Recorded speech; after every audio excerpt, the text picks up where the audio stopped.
Veloute de Moshe Rabbeinu, et Rabbeinu dit dans une Torah que la machloket, que grâce à la machloket, on arrive à grandir dans la Torah, à trouver des chidushé Torah. Et Rabbeinu il amène ce lien-là dans une Torah de ce Otniel ben Kenaz, que lui c'était un guerrier, et c'est lui qui a ramené les halachot qui s'étaient oubliés par la pira de Moshe Rabbeinu. Donc on voit que c'est lié avec le lien de la machloket, c'est-à-dire que chaque fois que le tzaddik il est mistalek, c'est-à-dire quand le tzaddik il quitte le monde, qu'est-ce qui quitte le monde? C'est le shalom qui quitte le monde, c'est-à-dire que on n'arrive plus à concevoir les choses de façon harmonieuse, c'est-à-dire les choses elles commencent à se séparer. Quand les choses elles commencent à se séparer dans notre conception des choses, alors c'est ça qui fait la machloket. Il y a des gens qui ont normalement la conception du judaïsme, elle est unique. Il n'y a pas plusieurs conceptions du judaïsme. Le judaïsme, on ne peut pas choisir, on ne peut pas l'adapter, faire un peu comme ça. Le judaïsme, c'est la Torah, c'est tout. Il n'y a pas de... Maintenant, d'où ça vient qu'il y a des gens qui pensent qu'il faut faire réforme, il y a des gens qui pensent comme ça, il y a des gens qui disent ouais, moi je suis religieux traditionnaliste, et d'autres qui disent que moi je fais ça. D'où ça vient, toutes ces choses-là? Ça vient de la machloket. La machloket, ça veut dire que c'est l'impossibilité de concevoir le judaïsme avec d'une seule façon. C'est-à-dire que les gens, ils n'arrivent pas à s'inclure dans une façon de voir. Ils n'arrivent pas, ils sont rejetés par certaines façons de voir. Donc ils vont aller vers quelque chose qui leur parle. Là où ça leur parle, ils vont s'attacher. Alors, il y a plusieurs conceptions du judaïsme qui viennent du fait que les gens ils ont été victimes de la machloket, victimes de la dispute, si on veut. Dispute par quoi? Par l'incompréhension. L'incompréhension pourquoi? Parce que il y a incapacité d'associer les éléments. Donc les gens ils ont que des morceaux de la Torah. Et des gens ils te diront que la Torah il faut que étudier, d'autres ils vont te dire que prier, d'autres ils vont te dire que donner la tzedaka, l'autre dit il faut que aider les gens. Chacun il va choisir un angle qui lui convient pour dire voilà c'est que ça la Torah. Et ça vient de la machloket. C'est un petit peu nous, comme vous disiez, excusez-moi, comme vous disiez l'autre fois, que quand on franchit un cap, on a fait Shabbat, pour le Shalom je parle, hein. Ouais. Après on passe à autre chose, après peut-être que tout ça c'est inclus. Oui, c'est le même principe, c'est-à-dire que si quelqu'un il est honnête dans sa démarche, que Béhémet maintenant ce qui lui parle et ce qui lui donne envie, c'est par exemple de faire du chesed. Alors il fait du chesed. Maintenant ce chesed-là, il va l'amener à une conception plus large du judaïsme. C'est-à-dire qu'il ne va plus être que dans son domaine, il va accepter d'autres façons de voir. Et après, lui-même, il va concevoir les choses de façon plus générale. Il faut arriver à une généralité. Il ne faut pas rester dans des façons de voir qui soient petites. Il faut élargir. Alors maintenant, on voit que la istalkout du tzaddik, le fait que le tzaddik, il part, automatiquement, dans le monde, il y a des machloket. C'est quoi les machloket? Ils ont oublié 300 halachot. C'est quoi 300 halachot? Ça veut dire quelqu'un, il ne sait pas comment il faut faire. Il n'a pas le comment. Il ne sait pas comment il faut faire ça, ou il ne sait pas comment il faut faire ça. Il ne sait pas. Pourquoi? Parce que le fait que le tzaddik a quitté le monde, alors la Torah qu'il a amenée, elle s'est réduite aux yeux des gens, et ça demande maintenant de la recherche.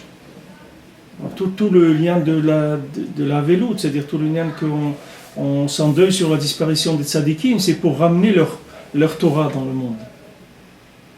Maintenant, les tzaddikim qui ont été proches du Ham Israël, et qui ont aimé le Ham Israël, et qui ont aidé le Ham Israël dans leur vie, alors même quand ils quittent ce monde, alors les gens continuent à aller sur leur tombe et à faire là-bas des loulotes et des séoudotes, et ça fait que ça maintient la présence du tzaddik dans le monde.